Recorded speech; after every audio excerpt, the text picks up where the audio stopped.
It was the 8th year I had loved Kevin, and he still refused to acknowledge me as his fiancée. He canceled my red carpet appearance just to please his little canary. In front of the media, with the same lips that had kissed me 1,000 times. He said we were just friends. Later, I told him seriously, "Don't hide. That's not how ordinary friends behave." His eyes turned slightly red. His voice trembled. "I'm your ordinary friend?"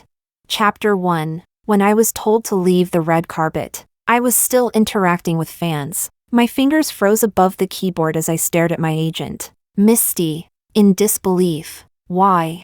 She sighed and gently rubbed my wrist in a comforting gesture. "Because she's got connections. I heard she's Kevin's little girlfriend." My fingers curled with unease. Kevin was my fiancé. I had loved him for 8 whole years. Even his notoriously difficult mother had accepted me. But to him, I still had no name, no title. Not even Misty knew about us. When I saw Juliet walking in arm with Kevin, I felt like I was suffocating, like I was dying right there. I knew Kevin had a childhood friend who was close with his whole group. A real golden girl among them. She went abroad back in high school. But even during dinners with Kevin's friends, someone would always bring her up. I opened one of Kevin's friends' WeChat, snapped a photo of him and Juliet, and sent it over. "Is this the girl you mentioned before?" The other person seemed nervous. The typing indicator hung at the top of the screen for 5 whole minutes before the reply came. "Yeah, that's her. I didn't mean anything by it when I mentioned her. Maybe Kevin just didn't want to tire you out. So he didn't ask you to come. Don't overthink it. Sis, want me to talk to him for you?" I pressed my lips together and replied, "Thanks. No need. I already asked. It's nothing." Ending the conversation simply, I looked ahead at the 2 people seated in the front row. If Kevin just turned around, he would see me, his abandoned fiancé, the one whose red carpet walk was taken away with a single sentence. But he didn't spare me a glance. On stage, the host smiled while holding the cue cards. The nominees for Best Supporting Actress this year are. Clips of the nominees played across the big screen, me, Juliet, and 2 other actresses. Nervously, I clutched Misty's hand. She gave me a sidelong glance and whispered in my ear, "Don't get your hopes up. It's rigged. Juliet's getting it. We're drowning in politics now." My heart dropped. The moment her words ended, the big screen lit up with one name, Juliet. Even the hosts, seasoned pros, couldn't hide their momentary surprise. Juliet glanced around in disbelief, until the man next to her leaned in and said something. I could lip read, "Why aren't you going up there?" The next line, "Didn't you really want this award?" He had asked me the same thing many times. "Don't you really want this award?" I always said I'd work hard for it. Kevin always smiled and said, "Okay, I'll wait for you. Do your best." But he didn't wait. As Juliet stood up, the camera swept across the man beside her, Kevin. He clapped calmly, as if nothing was wrong. The whispers in the hall quieted down. He was shielding her. Chapter 2. I didn't even know what kind of expression to wear. My brief moment of losing composure had already made it to the trending topics. Hashtag Juliet wins Best Supporting Actress. Hashtag Jessica's expression. When I tapped into the live trending section, the comments were a mess. Some fans are hilarious, hyping up their idol like crazy before the awards announced. And the moment she doesn't win, suddenly it's all rigged. What? Your queen didn't want the award?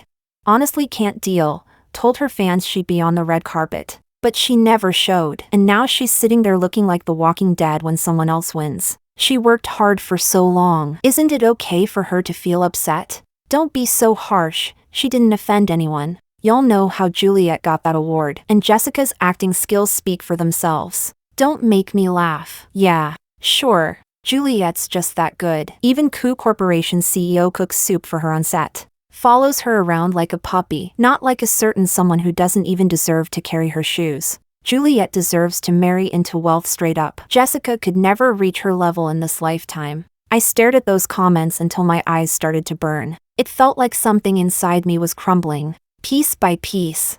I searched for videos of Kevin and Juliet together. September 23rd, Juliet was filming, and Kevin stayed by her side the entire time. September 23rd, I sent him 5 messages, not a single reply. The next day, Kevin finally texted back. Was busy yesterday. August 17th, Kevin brought Juliet soup in a thermal flask. I had spent 2 months learning how to make that soup, burned my hands who knows how many times, tasted it over and over again, poured all my love into that one pot. I'd been so nervous. He said, "It tastes great," and I was happy the entire day. Turns out he gave it to Juliet. If he had just told me, I wouldn't have gotten my hopes up like that. July 25th, the two were spotted together on a trip. That same day, Kevin gave me a bracelet. I clutched my wrist tighter, the cold metal pressing into my palm. The pain kept the tears at bay. Misty frowned as she looked at me, then suddenly said, "Smile, don't wear that face. It's just one award. No big deal. Life's long, you'll have more chances." I forced a smile through my teary eyes. Misty was startled by the glint of tears in them. She quickly raised her hand to cover my eyes, her voice gentle. "It's okay, you're still young. Today isn't the end of your story." Misty arranged for someone to take me home. I sat in the car, watching the world blur past the window, unable to stop my thoughts from drifting to the past few years. I'd had a crush on Kevin for years, but he didn't know. All he remembered was that we first met in college. "So you went to a city high too? What a coincidence." Yeah, what a coincidence. For that brief conversation, I had spent 3 years of my life, over 1,000 days and nights, just to make it happen. But I was still just one of many younger girls to him. I engineered countless coincidences just to barely become his friend. After graduation, he took over the family business. I, on the other hand, stubbornly entered the entertainment industry. We met again at a business dinner. He was the investor. I was the third female lead. "Long time no see. Why'd you become an actress?" "Because I love it." At the wrap party, I found Kevin smoking alone. There was a door between us. On the other side was the sound of cheers and celebration. On this side, it was just him. "Aren't you happy?" I asked. One hand was resting on the railing. He looked laid back. When he turned his face toward me, he casually stubbed out the cigarette. Then he asked me, "Jessica, do you like me?" Liking someone is like a cough, you can't hide it. I fell silent in an instant. In that awkward silence, his gaze, hot and heavy, swept across my face and body. Then he chuckled. "Honestly, Junior," he said, using that nickname that instantly pulled me back to those bitter teenage years, "you're not really my type." The boy I'd been chasing for all of my youth was standing right in front of me, telling me, with a voice that was gentle yet cruel, "We're not going to work out." "Oh," I said. I blinked rapidly, holding back my tears. Chapter 3. Kevin wasn't home when I got back. I stood in the living room with the lights on, my eyes slowly sweeping across the space. This was just one of his countless properties, but I stubbornly called it home. I used to love sitting on that sofa, waiting for Kevin. That way, I could greet him the moment he walked in. But he once said I was too clingy. The door suddenly opened. Kevin bent down to pull out a pair of slippers. His brows furrowed. His eyes landed on my bare feet. "Why are you walking barefoot again? Where did you go?" I didn't rush over to hug him like I used to, or tiptoe to kiss his chin, whispering sticky sweet words about how much I missed him. Kevin narrowed his eyes slightly. He seemed a little displeased and strode over to scoop me up in his arms. "The floor is cold." Looking down at me, he smiled and said, "Upset?"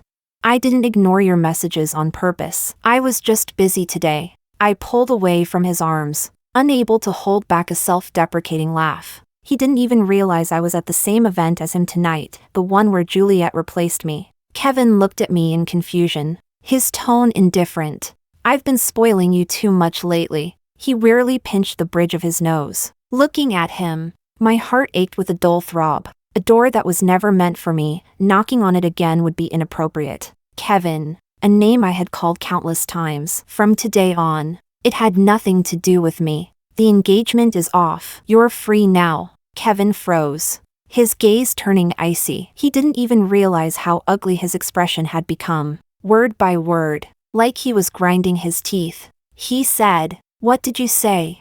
I rarely get angry. Intense emotions tend to cloud my judgment. But at that moment, I couldn't help but feel a flicker of anger. I said, "You're free now. Don't you understand?" I've always considered my relationship with Kevin to be decent. As much as I liked him, I never clung or begged. Before dating, the time I spent around him was mostly during college. Even back then, I was careful when trying to run into him by chance, making sure not to cause him any discomfort. So I saw this relationship as something I wanted, something I pursued, and eventually got. No matter what, it should never have reached the point of resentment. Kevin didn't speak. His eyes lingered on my face for a long time. After a while, he suddenly chuckled. "Jessica, you're not thinking clearly right now. Let's talk again when you've calmed down." He pulled his coat off the back of the chair. I stood there in silence as his footsteps faded away, leaving an eerie stillness behind. The night seemed to flow in silence, a deathly quiet that wrapped around me like a shroud. Suddenly, I felt nauseous. He was pulling this again. Just when I was on the verge of breaking down,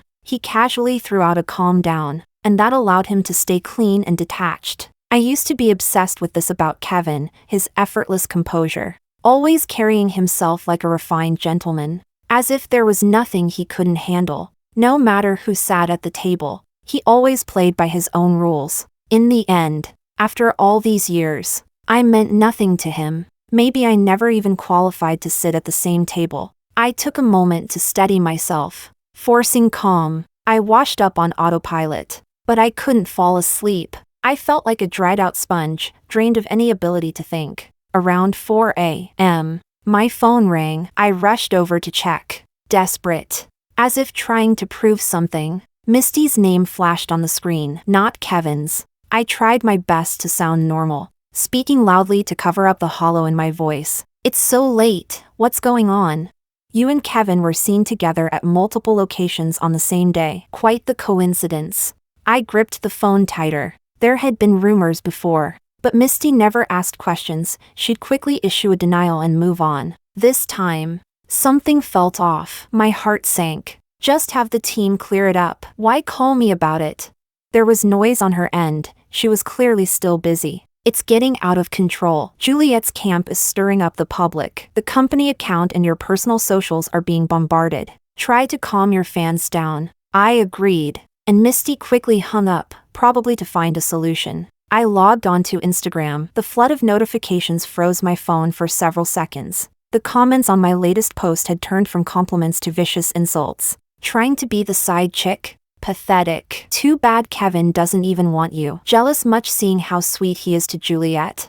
If only your acting was half as good as your scheming. No one even wants you, not even for free. You made Juliet so heartbroken. You deserve to rot." Chapter 4. I stared blankly at my screen, typing Juliet's name into the search bar. Juliet V. Feeling heartbroken. "I watched your interviews before returning to the country and thought I could learn something from you. Never imagined your character would be so poor. Why did you have to do this? How can someone be so awful? I don't understand." I cried all night. If it weren't for him, I wouldn't know how to carry on. I really treasure what we have, truly. The accompanying photo was a small, cute cake and 2 cups of milk tea. If you zoomed in, you could even see a man's hand, accidentally captured in the frame. It didn't take long for netizens to identify the watch on that hand. It was the one Kevin had been wearing these past couple of days. Add to that the paparazzi photos of Kevin and me appearing at multiple locations on the same day, and the narrative quickly turned into accusations of me maliciously chasing him around. All of this aligned perfectly with the vague innuendos in Juliet's Instagram post. Furious fans and righteous strangers alike swarmed my Instagram to vent their outrage. The more vicious their insults toward me, the more genuine their blessings for Juliet and Kevin seemed. And yet, I was the one who was actually engaged to Kevin, but I never received any real congratulations. It all made sense in hindsight. The moment he left that place, he rushed to see Juliet. He never attended any formal events with me, yet proudly made public appearances with her. To help her win an award, he resorted to methods he used to look down on. No matter how you looked at it, Juliet seemed far more like his real girlfriend than I ever did. I let out a laugh, bitter. Inevitably, after soothing the fans, I turned off my phone. Some people would believe the truth, others never would. It all depended on Kevin's response now. But deep down, I knew Kevin wouldn't respond, and he definitely wouldn't step up to clear my name.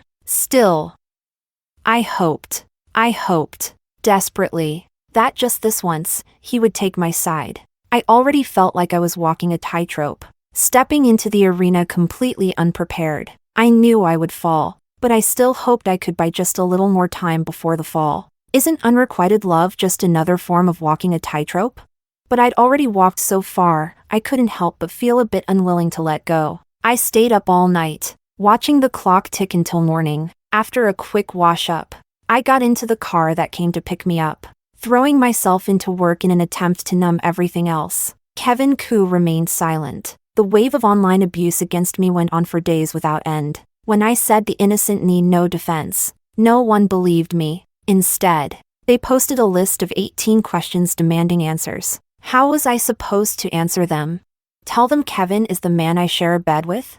He wouldn't admit it. If I didn't reach out to Kevin, he wouldn't contact me either. Instead, it was Mrs. Koo who called. I heard there's a lot of nonsense online. Don't believe any of it. No matter how much of a jerk Kevin is, he'd never cheat. I'll have him apologize to you later, okay? Jessica, are you doing all right these days?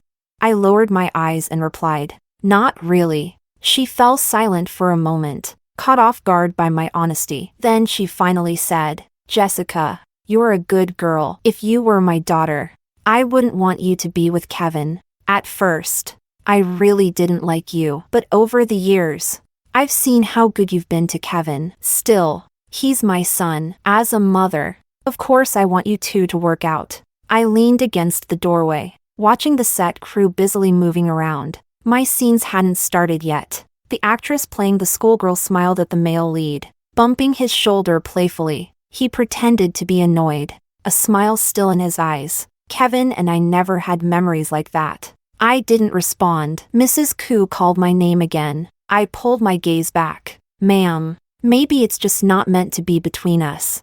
I used to think that if I just kept proving how much I loved him, if I could make him feel it, he'd love me back. But that's not how it works. Is it? Kevin only got engaged to me because you approved. It could have been anyone, and yet I truly believed he had, even for a moment, seen me differently. It took only a heartbeat for me to fall in love with Kevin, but I spent 8 whole years chasing after him. Somewhere along the way, I couldn't tell whether I still loved him that much, or if I just couldn't accept losing. Maybe it was both. In this relationship that was never really equal, Kevin had never crossed the line with another woman, so I kept believing one day he'd respond. But now, he'd shattered that ridiculous hope of mine. I couldn't go on like this. If I did, I wouldn't be Jessica anymore. Chapter 5. I saw Kevin again 1 week later. He appeared with Juliet and me on the same talk show. I could tell he was impatient, barely holding up his polite facade.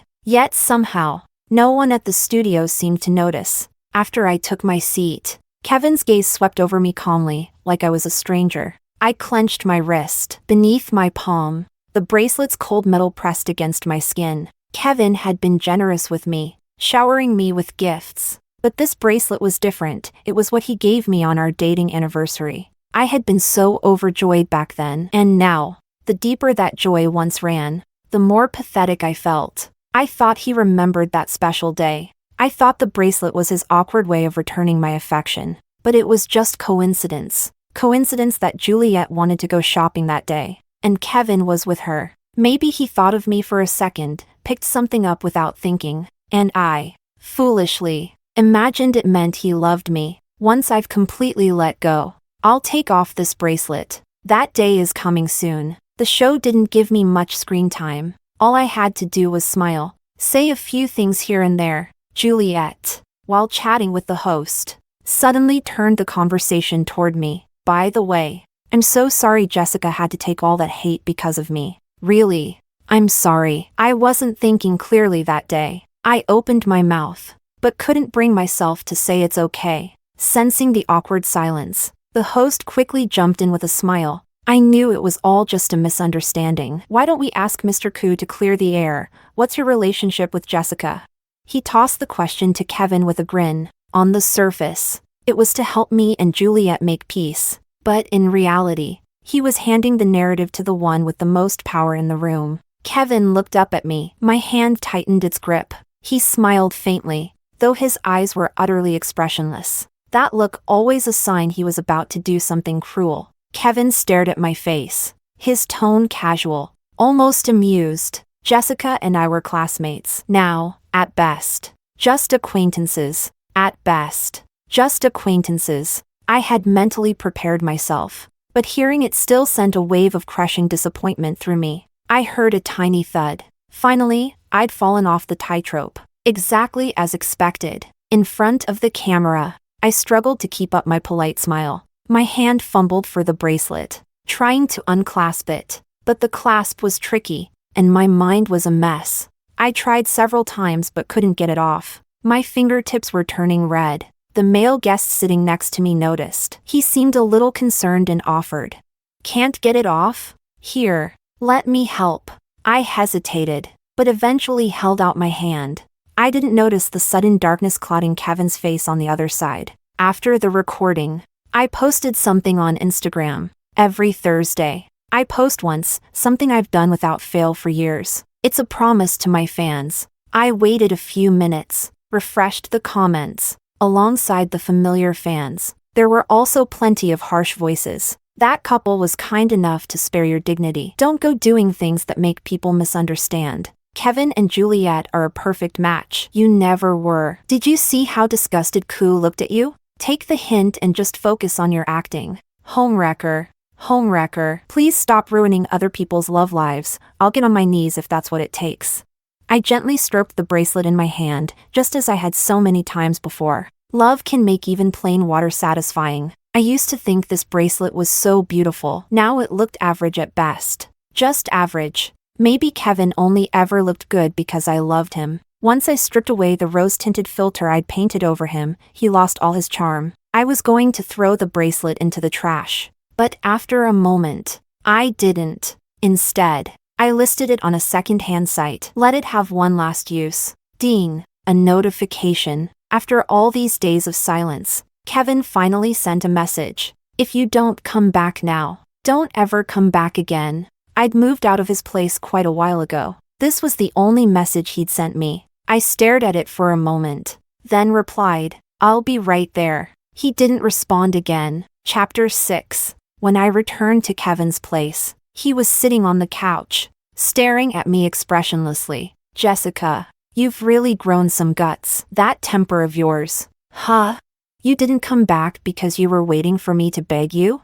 He clicked his tongue impatiently, the corner of his mouth lifting into a smirk that carried a mocking edge. "Didn't I tell you, I'm not the kind of guy who coaxes people?"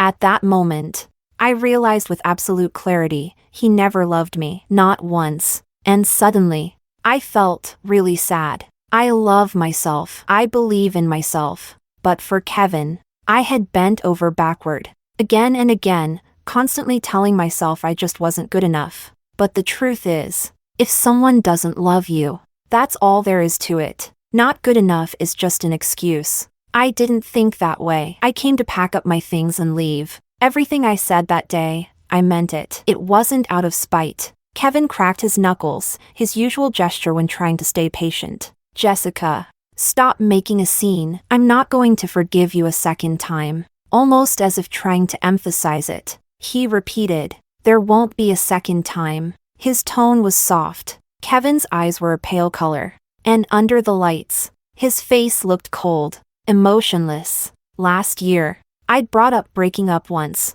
over something trivial, so small I can't even remember what sparked the argument. Kevin didn't understand why. He tried to talk me out of it, but when I didn't budge, he snapped and told me never to show up again. As soon as I was out of his sight, the tears wouldn't stop. I didn't work for an entire month, just sat around staring into space, shutting everyone out. Even during the day, I kept the curtains closed, only occasionally glancing out the window. My mind was foggy, and any little thing could make my eyes well up. Later, Mrs. Koo made Kevin come apologize. She told me, "Kevin was distracted all day. The moment I told him to go find you, he rushed right over. Don't stay angry, being together is never easy." That never easy was her way of smoothing things over. Spoken lightly, but I knew just how much I had given up to be with Kevin. Falling for someone really only takes a second. Kevin was a grade above me in high school. From the day I entered that school, I'd heard all about his legend. As a top math competition student, he'd already secured a spot at a prestigious university. The day Kevin came back to give a speech at our school, I was sitting in the audience, watching him. He stood there, radiating an unrestrained, youthful confidence. Amid the crowd's excitement, I thought to myself, I want to become someone like that. The second time we met, I was sitting on the steps, crying because I couldn't solve a problem. That old, rundown building was usually empty, except for special events. No one went there. Kevin came upstairs, surprised to see me. I didn't think anyone would be in such a remote place, he said. Then, realizing my tears, he offered a slightly awkward, "Sorry." I didn't respond, just kept staring at the workbook on my knees. Kevin followed my gaze and seemed to understand. He said just 2 sentences, but his voice was sincere. He said, "Hard work always pays off. And, keep going, Junior." I've remembered those words ever since. I remember the color of the peeling stains on the building walls. I remember the ivy climbing along the outer bricks. But I didn't know that the person standing in front of me would make my heart skip like that. Later, I found out that problem I couldn't solve had 4 different solutions. But even now, I still don't know, what could I have done to make Kevin love me?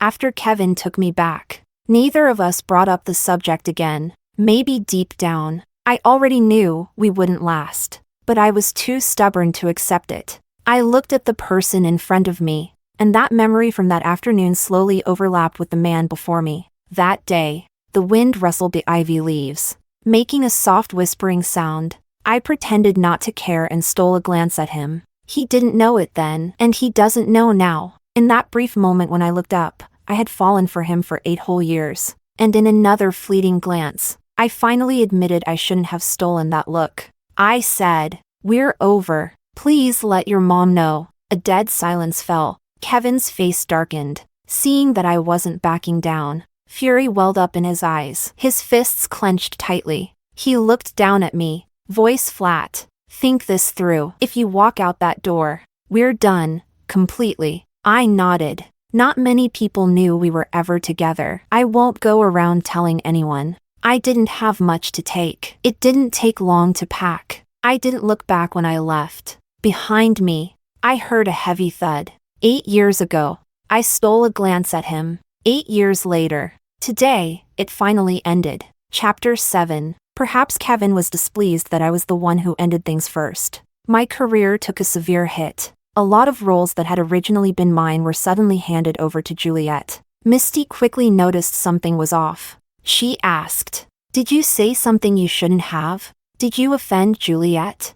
Before I could answer, she added, "I told you before, she's got serious backing. You really shouldn't have provoked her." I flipped through the script she handed me. Its quality was noticeably worse than before. Many of them weren't even proper productions, just low-budget web dramas. Misty looked visibly troubled. "You know how it is. It's not like I don't want to help you. Every time we lock in a role, it gets snatched up by Juliet's people. The industry's been avoiding you. Nobody wants to piss off Kevin." I nodded calmly. I'd always known Kevin wasn't some harmless nice guy. How else could he come out on top in the ruthless power games of high society, taking over his father's position at such a young age? Still, it made me feel sick, especially when I thought about how I'd once dated him, how madly I had loved him. It honestly made me want to throw up. Youth makes people blind, but at least I've recovered now. I pointed at one of the slightly better scripts and asked Misty, "This one doesn't look too bad. Can you ask for me?" Misty sighed. "Why put yourself through this?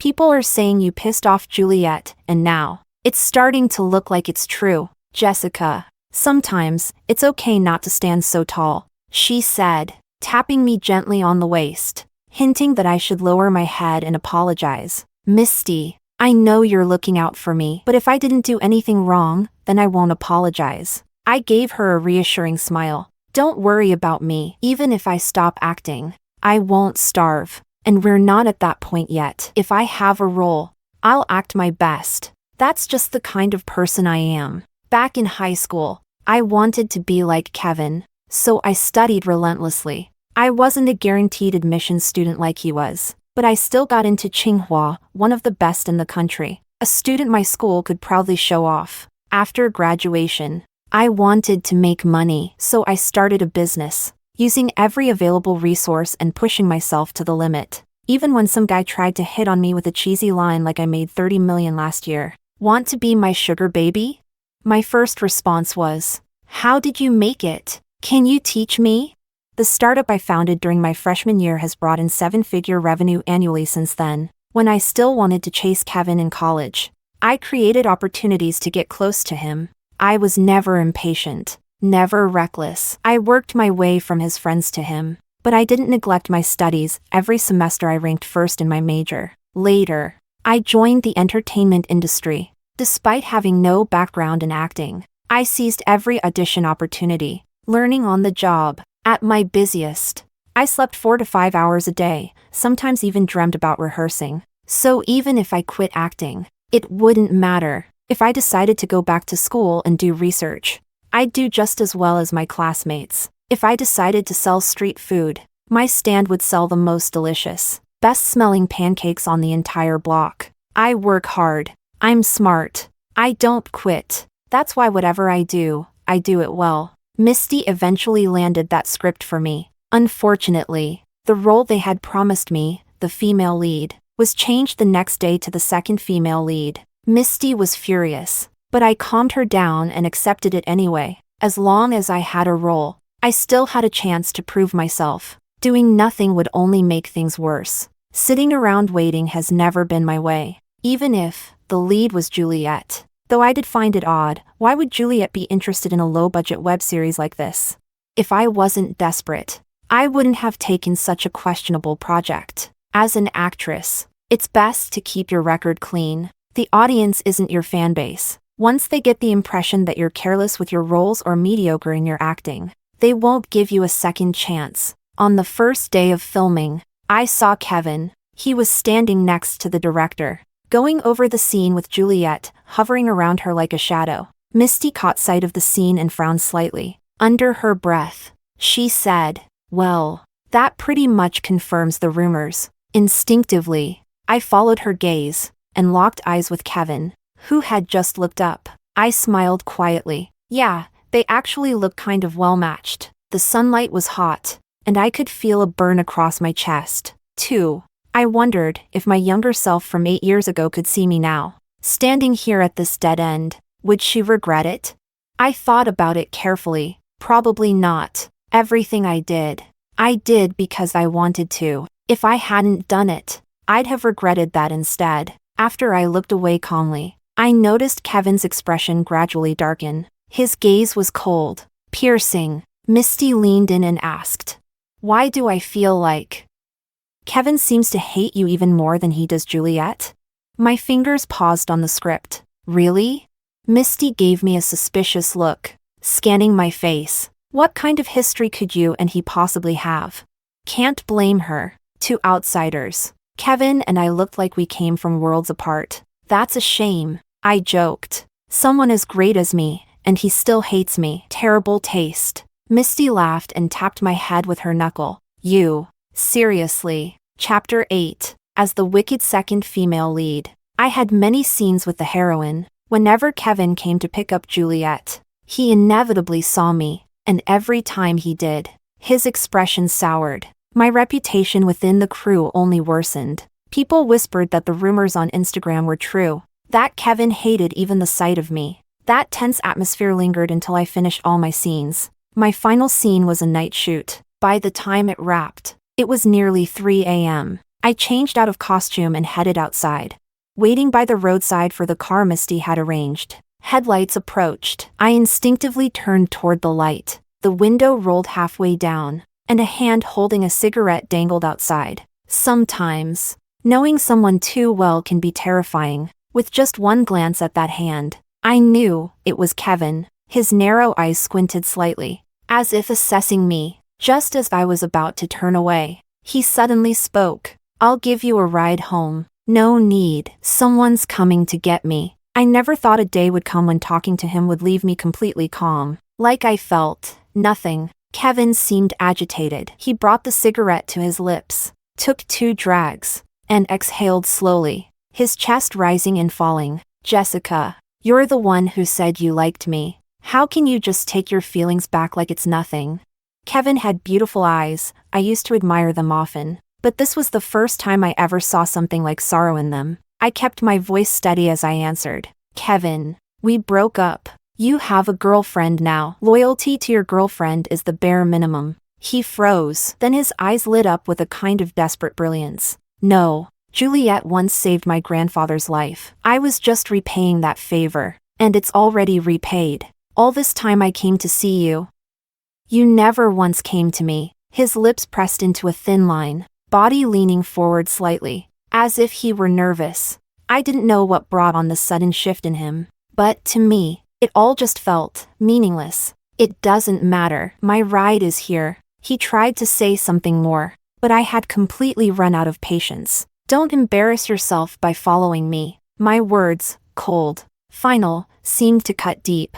He flinched visibly. Chapter 9. At the wrap party, everyone was raising their glasses to toast Kevin. I followed the crowd and raised mine too, making sure my glass was slightly lower than his. I had once said that my relationship with Kevin was built on equality, even if his wealth vastly exceeded mine. Even if his status was far above mine.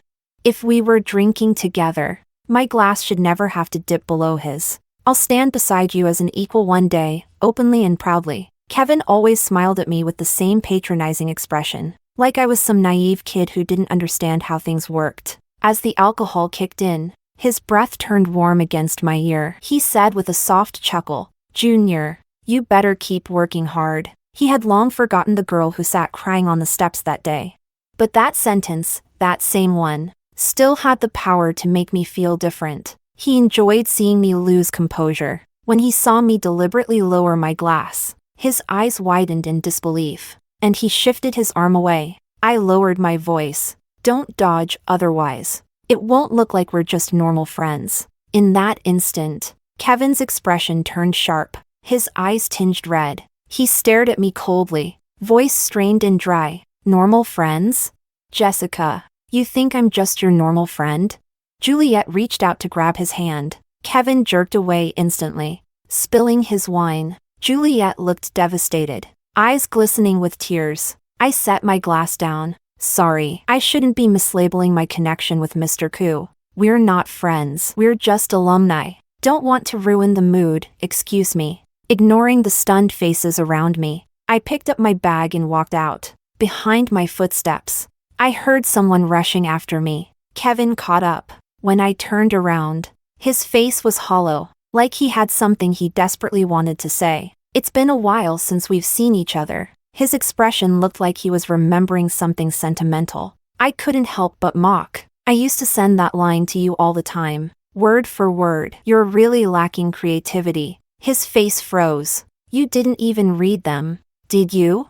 Kevin didn't deny it, and I knew I was right. When I was being clingy, I could send dozens of messages a day. He must have just found them annoying, cleared them all without a glance. I tried so hard to connect with him, to share my feelings, my daily life, but I never got a reply, not even a read receipt. Kevin tried to jump in. From now on, I didn't let him finish. There is no from now on. Stay away from me. Kevin stood there helplessly. I had stood like that too, many times, watching him walk away without the slightest hesitation. This time, he didn't follow, and I let out a breath of relief. I never wanted to see him again. Back home, I hadn't even fully settled in when I got a message from one of Kevin's friends. Sister-in-law, Kevin's drunk. He keeps saying he wants to see you.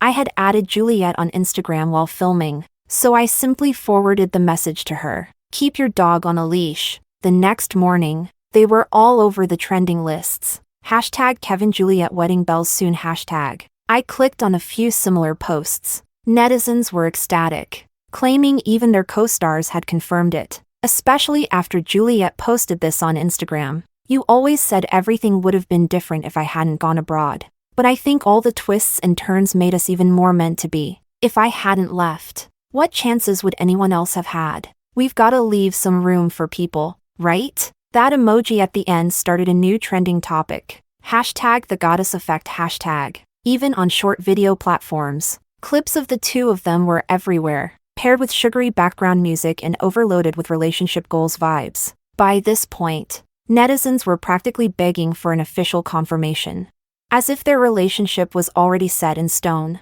But one comment from Kevin turned the whole situation on its head. "We're clean. I'm not dating Juliet. I was helping her out of gratitude. Last night I was drunk and just wanted my fiancé to pick me up." The message wasn't meant for Juliet. Stop making things up. Those who manipulate public opinion are bound to be swallowed by it eventually. Kevin was. Juliet too. People began accusing Juliet of scheming her way into a wealthy family. Others slammed Kevin for not owning up to his actions. Some even came to my Instagram to apologize. A few netizens even speculated that the fiancé Kevin mentioned was me. Most of the comments called it fake news, which was perfect. I closed Instagram. Chapter 10. After the Instagram incident, fans of Juliet and Kevin went to war online. Juliet, seemingly trying to repair things with Kevin, had chased him down at his company multiple times. She stayed away from filming for a long stretch, triggering a wave of backlash from fans. Her fan club was in utter chaos. I didn't pay attention to any of it. Everything I knew came from Misty. With those two finally out of my way, I was able to throw myself completely into my career. I won several awards, gained both recognition and popularity. It wasn't a massive breakout, but at the very least, the road ahead had opened up 1,000-fold. Misty, rarely emotional, sighed with genuine feeling. Back then, gossip blogs kept comparing you to Juliet. Everyone thought you weren't good enough. Now, no one dares to put you two in the same frame. Congrats, you've officially become an actress known for her skill. I smiled, flipped another page of the script, and said to her, "That's because you told me acting is an actor's lifeline. I never forgot that. And I should thank you for never giving up on me." Now, I no longer took on random projects just to stay visible. I had the right to choose the right scripts. Misty tilted her head, glancing at the one in my hand, then said seriously, "You should thank yourself. The one who never gave up on you was you. This project looks solid. The director is." I smiled faintly. She was right. Thank you, Jessica, for always being so brave, so persistent. Misty still didn't know that Kevin and I had a past. She had no idea that he had waited outside my apartment night after night, and that I had never gone down to see him, not even once. I told him, "If you truly regret how you treated me, then stop showing up. That's the best apology you can give me. Love that arrives too late is worse than no love at all. It's harder to stomach, because it proves he could have done better." He knew exactly what I wanted. But back then, in his arrogance, he thought I couldn't live without him. He saw me as small, as dispensable, and that's why he did so many things that broke me. No matter how much you love someone, you should never allow yourself to be reduced to dust. Lowering yourself too far means you stop loving yourself. And if you don't love yourself, it's almost impossible to be loved by anyone else. The last time I saw him was in the hospital. Mrs. Koo had begged me to visit. I looked at him through the glass. Kevin lay on the hospital bed, pale-lipped and sickly. "I've seen him. I'm leaving." Mrs. Koo's hopeful expression fell. She clutched my hand, asking softly, "I know this is selfish of me to say, but is there truly no chance of starting over?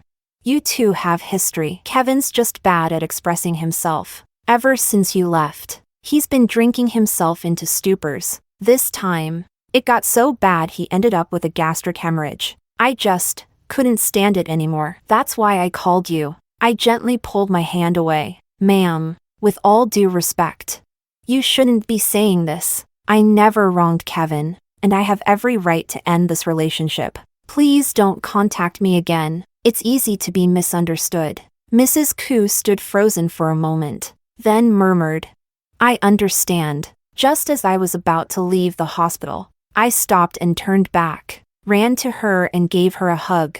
"Thank you for believing in me back then. I truly mean it. At the very beginning, no one believed in me. Everyone said I wasn't good enough for Kevin. I endured so many condescending stares and cutting words. But Mrs. Koo saw my sincerity before anyone else did. After that, she always had my back. She gave me a long stretch of peace.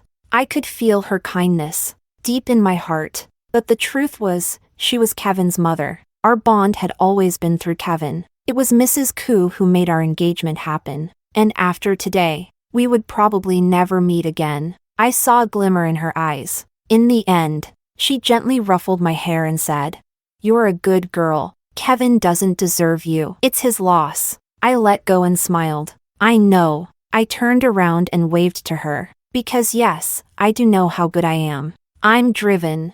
I'm resilient. I'm independent. I think for myself. I'm someone incredibly worth loving. So if someone can't love me, that's not my fault. The road ahead is bright, and I won't let any man slow me down. I was never meant to be with Kevin. I was meant to be his rival. The next time I level up, my goal is to become capital myself. My original plan was to build my own entertainment company, and if that means I have to compete directly with Kevin in the market, so be it. I like my ambition. I learned a lot from Kevin, and I look forward to making my ambition real. Chapter Extra 1. People really are strange. Kevin once put Juliet on a pedestal, treated her like she was everything, while I was nothing. But after I left him, he became the one who couldn't let go. Juliet lingered around Kevin for a long time, refusing to give up. Eventually, maybe he got tired of her. She vanished from the spotlight not long after. During a break between shoots, I was chatting idly with Misty. She spoke in a tone of mixed surprise and sympathy. Who would have thought Juliet would fall this far? She used to shine so bright, now she's just doing background roles. She's proud and difficult. Offended a lot of people back then. Life's been rough, especially for those she burned in the past. They hate her. I heard she's playing a maid in some historical fantasy drama. The second female lead keeps nitpicking and forcing retakes. She's been kneeling so much her knees are bruised black and blue. My fingers paused mid-scroll. After liking 3 sweet fan comments, I slowly looked up. Why do you always keep tabs on stuff like this? Pay more attention to me instead. Misty tapped me on the head in mock frustration. You really hold no grudges. Huh? I gave her a little smile. No need to. I wish I could split myself in two just to get everything done. I don't have the time or energy to care what happens to other people. The path to becoming capital is brutally hard. There are thousands, tens of thousands, trying to push through. Many of them are more hardworking, more talented, more brilliant than I am. But not all of them have my background or my resources. A top-tier university gave me elite networks. Running a successful startup before college gave me confidence. And during that year by Kevin's side, he never hid company matters from me. I learned so much. Maybe, in his eyes, I was just a clingy vine living off of him, so there was no need to keep secrets. My company was in its early stages, and I was working non-stop. Misty glanced left and right conspiratorially before leaning in. Did you and Kevin have a thing? He treats you differently. I lifted my eyes and looked across the room at Kevin. Lately, he had been hovering around me, never too close, never too far. Even the most oblivious person would have noticed something was off. We dated. Then we broke up. Don't know what kind of spell he's under now. Misty let out a small gasp but quickly collected herself. When was this? You even kept it from me? After I told her the whole story, she looked at me with a touch of heartache in her eyes. Don't you want people to see who they really are? After all the hate you took back then, I propped my chin on my hand and said slowly, if I did that, I'd be tying myself to Kevin and the stain of a relationship for the rest of my life. When people mention Jessica, instead of acknowledging my skill, they'd talk about that failed romance. I'm not interested. She's well-educated, just unlucky in love. She's accomplished, but her personal life is a mess. She's competent, but still unloved. The public loves to focus on a woman's love life. I don't need that kind of attention. You're gonna suffer for this mindset. Misty sighed. I patted her hand. This was my choice. I take full responsibility for whatever comes of it. But I'm not suffering. Look at me now. I'm doing great. The heartache in Misty's eyes only deepened. She reached out and gently ruffled my hair. Chapter Extra 2. It's funny how people are. Kevin once held Juliet up so high, treated her like she was irreplaceable, while I was just dispensable. But after I left, he became the one who couldn't let go. Juliet stuck around Kevin for a long time, refusing to fade away. Eventually, she must have gotten on his nerves. She disappeared for quite a while. On a Sunday, I was invited to join a street interview variety show. Holding the map the crew had given me, I followed the route. When I pushed open the door to a coffee shop, I came face to face with someone I never wanted to see again. The moment Kevin saw me, his eyes lit up like a switch had been flipped. I stared back coldly. Behind me, a trailing cameraman whispered, "Jessica," a gentle reminder. "Can I switch partners?" I asked. The director scrambled over. Confused, he couldn't understand why someone as professional as me would suddenly look so off. Kevin stood up and walked toward me quickly. "I'm sorry for all the things I did to hurt you before. I just wanted a chance to make it right. Do you like humiliating yourself or something?" His face turned pale, helpless. "No. I know I was wrong. You loved me, and I love you too. Can't we start over? We were together for over a year, weren't we happy then?" I stepped back 2 paces. "Mr. Koo, you're really committed to the act." "Huh? We're just alumni. No need to keep this scene going." Kevin stared at me, his eyes starting to redden. "Why are you erasing everything between us? We were engaged. We were in love. We had over a year of good memories." I couldn't help but laugh, bitterly, mockingly. 8 years. It was 8 years, for me. Kevin froze. He looked like he didn't understand. His voice came out dry. "What?" But there was no smile on my face. When you really want to win, there's no room for smiling. 8 years. In high school, I didn't relax for a single day, terrified that letting up for even a second would mean falling behind. In college, I spent 4 years carefully crafting my way toward meeting you, strategizing like a game character unlocking stages, befriending your friends just to get closer. I didn't dare slack in my studies either, and I ran my own studio at the same time. While others were resting, I was writing business plans, analyzing case studies, leading meetings. After graduation, I entered the entertainment industry and, through sheer coincidence, met Mrs. Koo. She saw through me, knew I liked you, and arranged the engagement. What you saw as mundane, ordinary days were miles I walked to reach you. You thought it was pleasant? It was because I bent over backwards to make you comfortable. With each sentence, the panic in his eyes deepened. Why didn't you ever tell me this? Why should I have told you? My love was never meant to be a burden. Now, the only reason I can say all of this is because I don't feel anything anymore. Not even affection, just disgust. I already told you, stop bothering me. What? You think doing this show together will guilt me into coming back? Kevin's face went ghost white. His expression was desperate. That's not it. I didn't want to pressure you. He reached out to grab my hand. I yanked it back instantly. His hand hung in the air as a silent tear fell from his eye and hit the ground. I looked at that drop of water, and almost laughed. Kevin, you're really something. When someone loved you, you didn't want them. Now that they've walked away, suddenly you're clinging to them like a lost puppy. When your mother proposed our engagement, why didn't you say no? When we were together, why didn't you say you didn't like me? Did I ever cling to you shamelessly? Did I ever make you uncomfortable? I stayed within the safe zone every time, never crossed lines, never said inappropriate things, never made unwanted moves. The moment I sensed that my feelings might be a burden to you, I pulled back. Even after we broke up, I never used you for clout, never played the sympathy card to win public favor. I treated you with all the dignity I had. Yes, there were times when my emotions got the better of me, when I couldn't help but show kindness, to long for a hug from you, but that was only after you agreed to the engagement. Why didn't you object from the beginning? Why didn't you say anything along the way?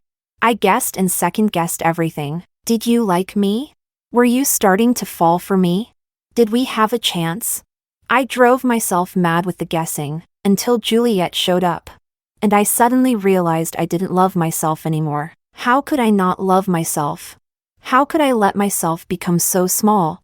That was the moment I decided to leave. A single instant, built on a mountain of disappointments. What Kevin thought was a year was actually the 8 most honest years of love I'd ever lived. Each day, I treated like a reward for the younger me who had dared to dream. The person you can't have in youth becomes the hardest to forget. But once I'd actually been with him, the obsession disappeared. He didn't deserve my love. What I loved was Kevin at 17. That radiant, unshakable boy who once stood before the whole school and said, "I'm grateful for a world where no one asks where heroes come from, because it gave me the chance to stand here today." What I loved was the upperclassman who found me crying on the stairs because I couldn't solve a math problem, and told me, "Keep going, Junior." In my youth, he was unbeatable. Not even he could surpass who he once was. The person standing in front of me now, and the boy I fell for back then, they're not the same man anymore. Chapter Extra 3. I'm sorry. I'm so sorry. Kevin kept apologizing, his voice trembling. No need to apologize. I've learned a lot from you too. If you really want to make amends, then stop showing up in my life. Seriously, the more you do this, the more disgusting it feels.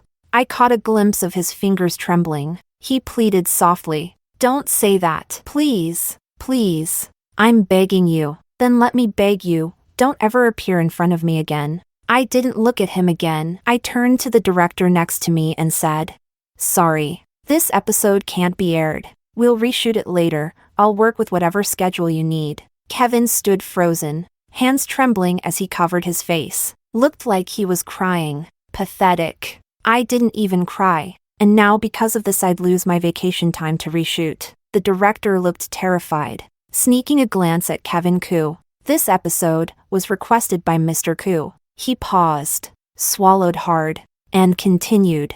"It's live streaming." My mind went completely blank. Like a loud buzz just exploded in my head. When I got home, I opened my phone. Hashtag Kevin Jessica. Hashtag Kevin we were engaged. Hashtag 8 years, it was 8 years. Hashtag what's your biggest regret? Hashtag Juliet.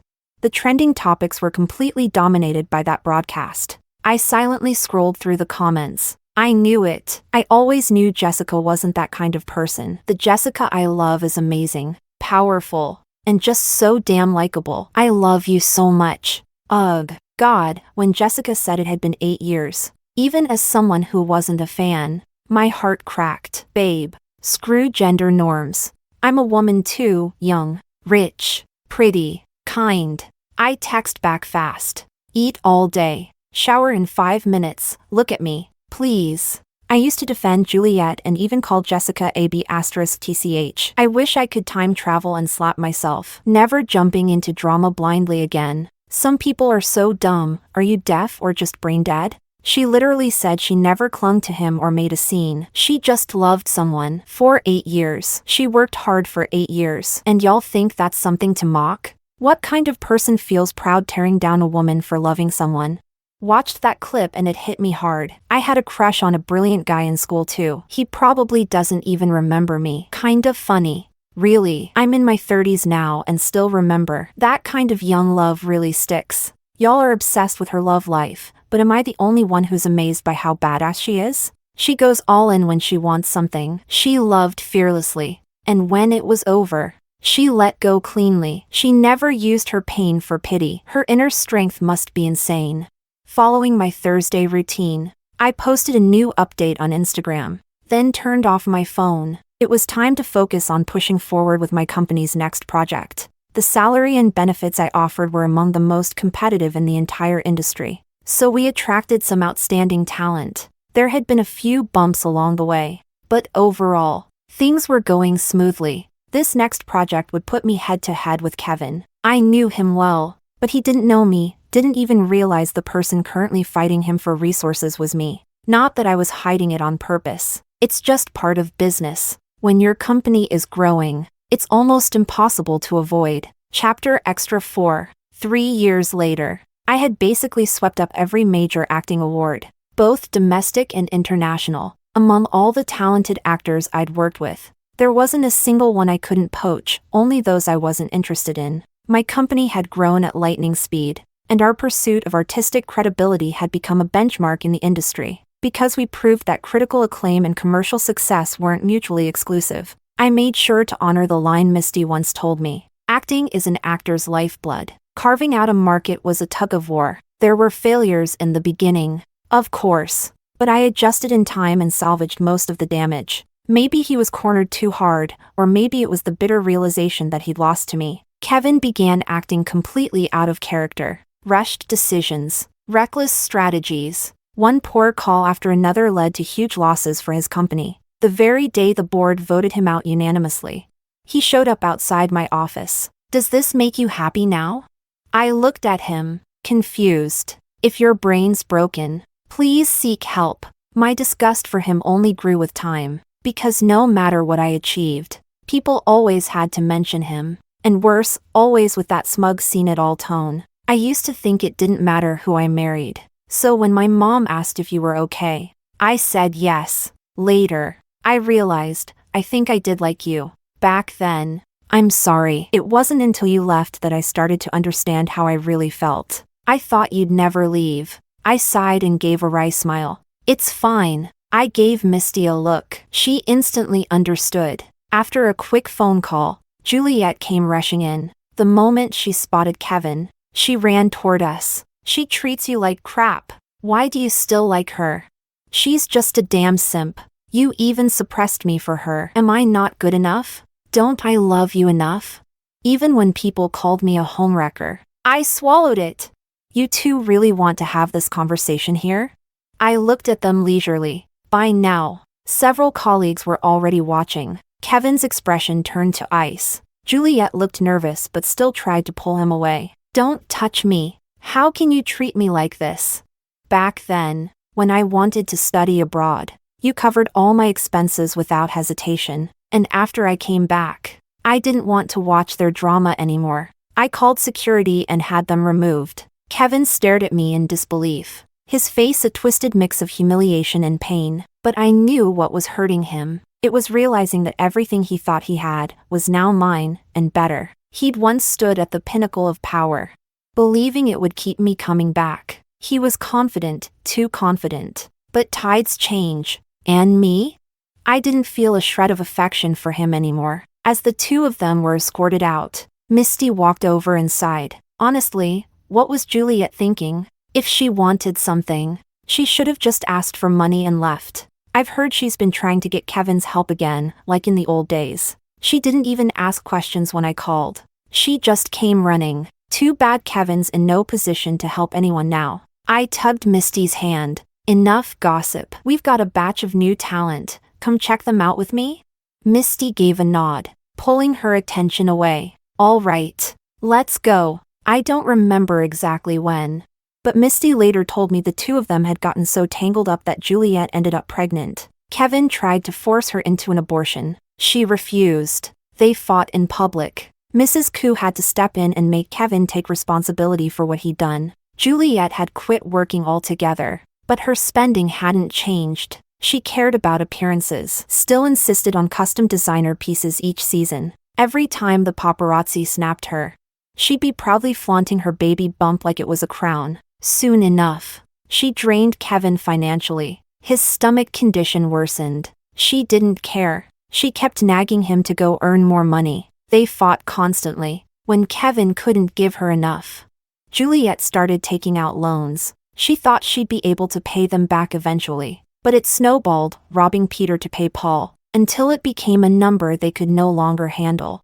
The next time I saw the two of them, I didn't even recognize them. They looked like they'd been wrung out by life itself. Every line on their faces etched in hardship. Kevin shrank when he saw me. He muttered under his breath, "It's been a while. I have stomach cancer now. Probably don't have much time left. I guess this is my karma." He forced a bitter smile. I looked at him, feeling a little pity. I'm too kind-hearted to hear stuff like that. He looked up sharply, eyes full of hope. "Misty, please have them removed." I turned to her calmly. "This interview set is our space. We paid for it. I really don't have the bandwidth for this drama today." Juliet's face contorted. She lunged at Kevin. "This is all your fault. You're so embarrassing."